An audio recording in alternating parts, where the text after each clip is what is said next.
My wife's father shook my hand at dinner and said, "Thanks for keeping my daughter stable, now someone can finally love her," implying I'm just her caretaker, not real husband. My wife started crying and left table. I told him to never contact us again. He's shocked we cut him off over joke. My father-in-law shook my hand at dinner and thanked me for keeping his daughter stable. She was sitting right next to me when he said it. She heard every single word. And by the time I understood what had just happened, my wife was already walking away from the table with tears running down her face. That was 3 months ago. Gerald has not been inside our home since. My name is Marcus. 36 years old. Married to my wife Diana for 4 years. Together for 7. Diana is the most complete person I have ever known. She is sharp and funny and emotionally honest in a way that took me years to match. She reads 3 books at a time.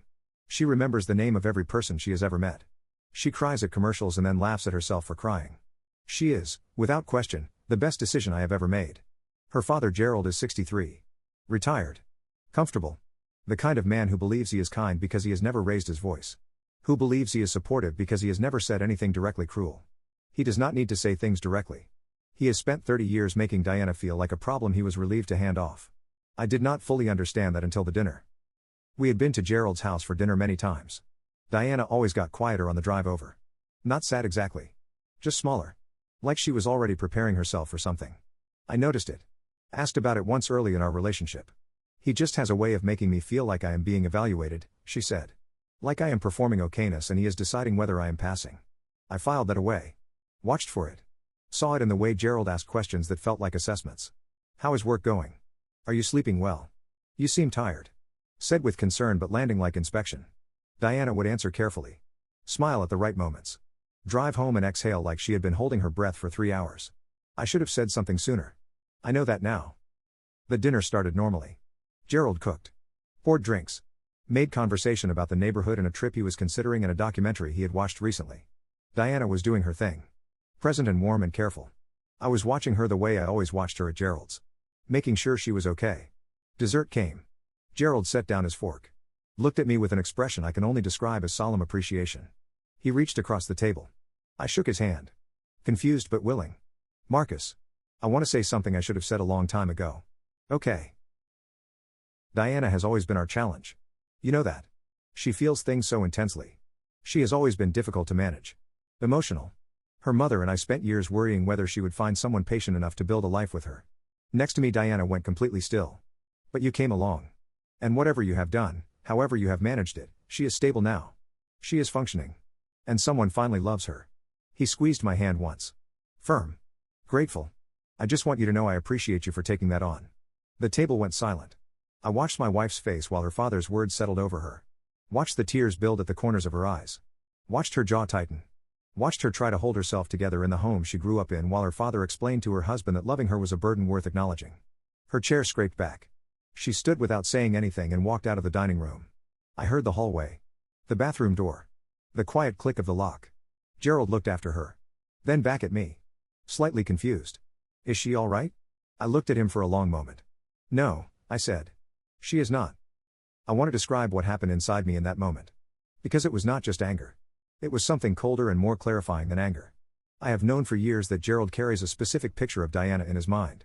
The difficult one. The emotional one. The daughter who required management. He had referenced it before in smaller ways. Passing comments. Slight implications that dissolved before you could hold them up to the light. But this was different. This was Gerald at his own dinner table explaining to me that my wife was a project. That I deserved credit for undertaking her. That our marriage was a caretaking arrangement and he was grateful I had stepped up. He had said it warmly. With genuine feeling. Completely unaware that every single word was a wound. He did not think he was being cruel. That is the part that settled in my chest like ice. He thought he was honoring me. He thought this was a toast. He has been giving Diana this toast her entire life. Just never out loud before. She was sitting on the edge of the bathtub when I knocked softly and pushed the door open. Tissue in her hand. Trying to breathe normally. I sat down next to her on the cold tile. Did not say anything immediately. Just sat. "He means it as a compliment," she said finally. Her voice was flat. "He genuinely thinks he was saying something nice." "I know. That is almost worse than if he meant to be cruel." "Yes. It is." She looked at her hands. "He has always seen me this way. Too emotional. Too intense. Too much for people to handle comfortably. He used to say I wore people out. That I needed to learn to dial it back or I would push everyone away. He said that to you. Not once. Many times. In many versions. The message was always the same. You are a lot. You are lucky anyone stays. Be grateful when they do. I felt something move through me that I did not have a clean word for. Not just anger at Gerald. Something closer to grief. For every version of Diana that had absorbed that message. For the years she spent believing it. How long did you believe him? I asked. She was quiet for a moment. Longer than I should have. I spent most of my 20s convinced that relationships were me being tolerated rather than chosen. That love was something I had to earn by making myself easier. And then? And then I met you. And you made me feel chosen. Not managed. Not tolerated. Chosen. She looked at me. And then I came to dinner and my father thanked you for managing me. I took her hand. Here is what is true, I said. I did not choose you despite who you are. I chose you because of who you are. Your intensity is not a problem I navigate. It is one of the things I love most about you. You are not too much. You have never been too much. Your father is wrong. He has been wrong about you for 30 years. She leaned her head against my shoulder. We sat on the bathroom floor for a while. Not talking. Just present. Then I stood up. Helped her up. We are leaving, I said. And then we are going to figure out what comes next. We walked back through the dining room together. Gerald had refilled his glass. He looked up with an uncertain expression that told me he knew something had gone wrong but had not yet understood what. We are heading out, I said. Already? I thought. Gerald. I kept my voice level. Quiet. I need you to think carefully about what you said tonight. Not what you intended. What you actually said. You called your daughter unstable. Difficult to love. You implied that she required management and that I deserved credit for providing it. She heard every word. She is the one who just spent 10 minutes crying in your bathroom. I was expressing gratitude. You were expressing a belief you have held about your daughter for her entire life. And tonight you said it out loud in front of her husband at a dinner table and you thought it was a compliment. I paused. Please think about that. She is 2 cents. I am going to stop you there. My voice stayed level. Calling her too sensitive for being upset by hurtful words is the exact pattern I am describing. That response, right there, is the problem. Please think about that too. I put my hand on Diana's back. We walked to the door. I held it open for her. Gerald stood in the dining room looking like a man who had tried to give a gift and could not understand why it had broken something. We drove home in the dark and Diana held my hand the entire way and did not say anything and I did not push her to. I called Gerald 2 days later. When I was certain I could say what needed to be said without the cold thing in my chest making me say more than I intended. I want to talk about dinner. And about what happens going forward. Marcus, I think everyone may have overreacted. Diana did not overreact. She responded appropriately to her father describing her as unstable and difficult to love. That is a proportionate response. Silence. I have watched Diana get smaller every time we come to your house. Get quieter. More careful. I always noticed it and I told myself it was just family dynamics. That every family has its weight. But I understand now what the weight actually is. You have spent 30 years telling your daughter in 100 small ways that she is too much. That she is difficult. That she is fortunate anyone chooses to stay. I never meant. I know you did not mean it. But she still heard it. For 30 years she still heard it. And it did real damage. Damage that she has spent years working through in therapy. Damage that showed up on your bathroom floor 2 nights ago. He was quiet for a long time. Our availability going forward depends on whether there is real acknowledgement of what happened. Not a quick apology to smooth things over. Real understanding. Real change. Diana will tell me when and if she is ready to try again. Until then we will not be at Sunday dinners. You are cutting off family over a misunderstanding. I am protecting my wife. From a pattern that has upset her for 30 years. That is my job. Not managing her. Not stabilizing her. Loving her and standing next to her. Even when the person on the other side is her father. I ended the call. Gerald went to family. Of course he did. Diana's aunt called. He meant it as a compliment. You know how he is. Diana has always been sensitive. Diana's cousin sent a text. Uncle Gerald is devastated. He loves Diana. This is tearing him apart. Diana's mother called me separately. Her voice was different from Gerald's. Tired. Honest. David, I have watched Gerald do this to Diana her entire life. The comments. The implications. The suggestions that she is too much for people. I have told him. He does not hear it. Or he did not. She paused. What you said to him. I think it is the first time someone outside this family has actually held him to account. I am grateful. And I am sorry. I should have protected her better. For a long time. Diana cried when I told her about that call. Differently than she had cried at the dinner. Not the sharp wounded tears of being upset again. Something older. The grief of realizing the parent who should have shielded her had seen it happening for decades and not been able to stop it. She cried for a while. Then she wiped her face. And she said something I wrote down afterward because I did not want to forget it. I have spent so long trying to prove to him that I am not what he thinks I am. I think I can stop doing that now. 4 months after the dinner Gerald sent a letter. Not an email. Handwritten. His stationery. Delivered to our house. Diana held the envelope for a long time before opening it.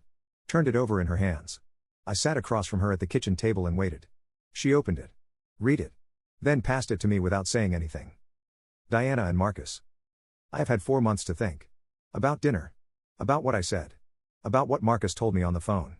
About what your mother has been telling me for years that I was apparently not hearing.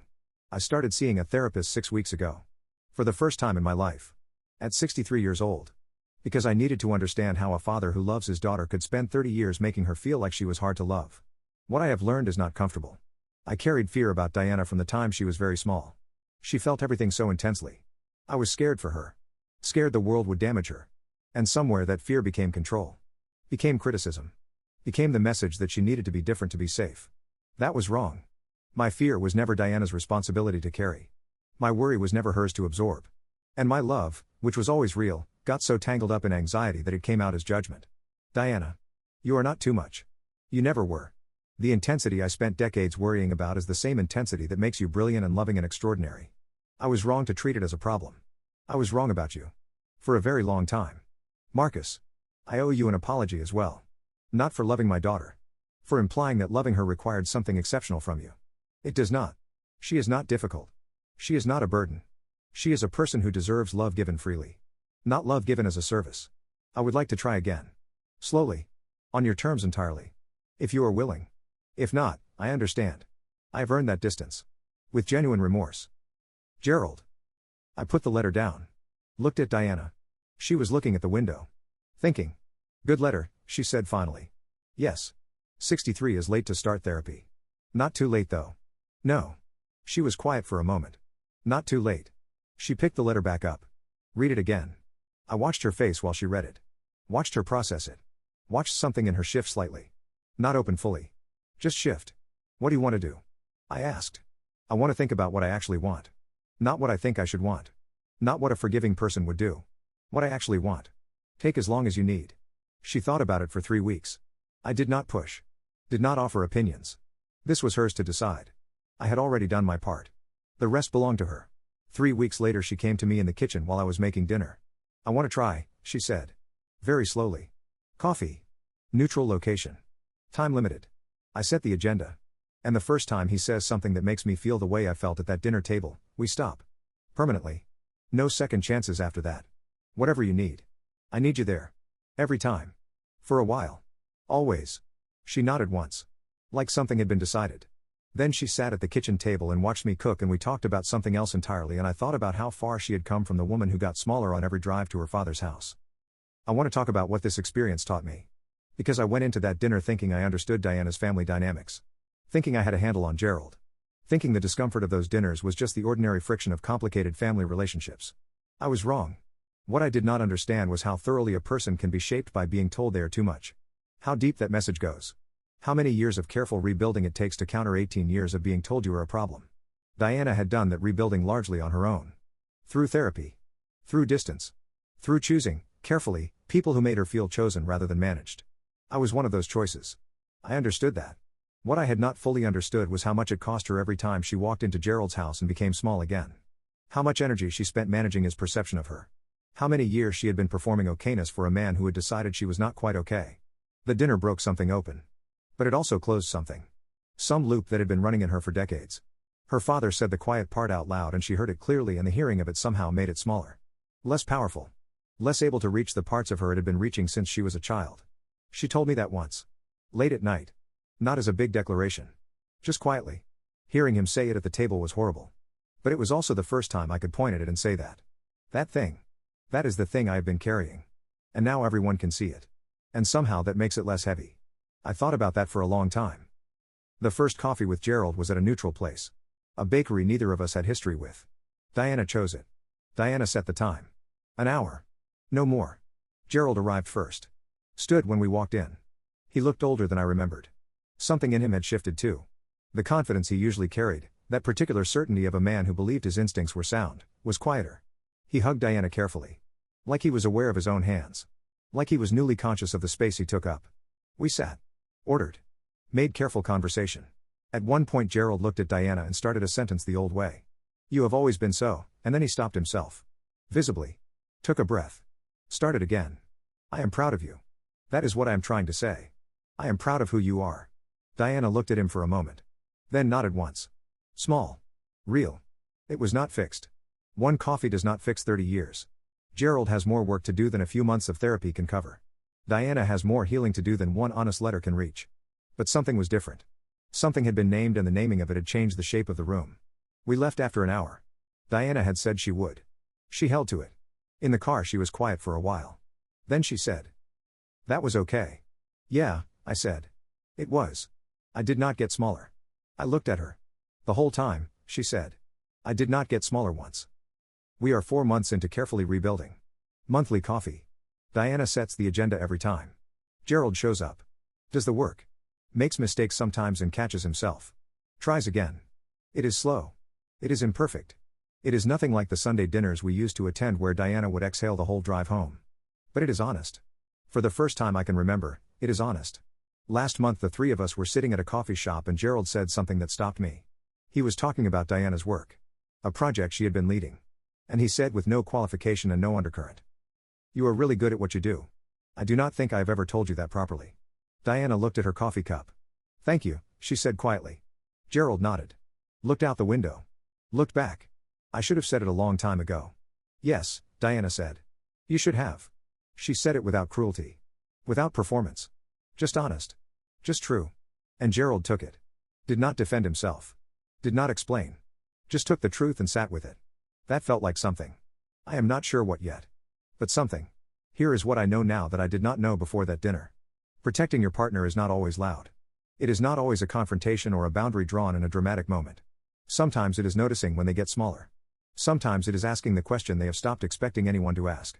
Sometimes it is sitting on a bathroom floor and not saying anything because presence is the thing they need most. And sometimes it is standing up from a dinner table and saying clearly and without cruelty, that was wrong and there will be consequences for it. Gerald thought he was complimenting me. He thought thanking me for managing his difficult daughter was a generous thing. He did not understand that every word of that toast was a 30-year story about his daughter told in front of her husband at a dinner table. He understands now. I made sure of that. Diana is not a project. She is not a burden. She is not someone who requires stabilizing or managing or special patience. She is my wife. My equal. The person I chose completely and without reservation. She is, as I said at the beginning, the best decision I have ever made. Gerald shook my hand and thanked me for keeping her stable. I am glad I was there to tell him how wrong he was. And I am glad Diana was there to hear me say it. She deserved to hear someone say it. She deserved to hear it a long time ago.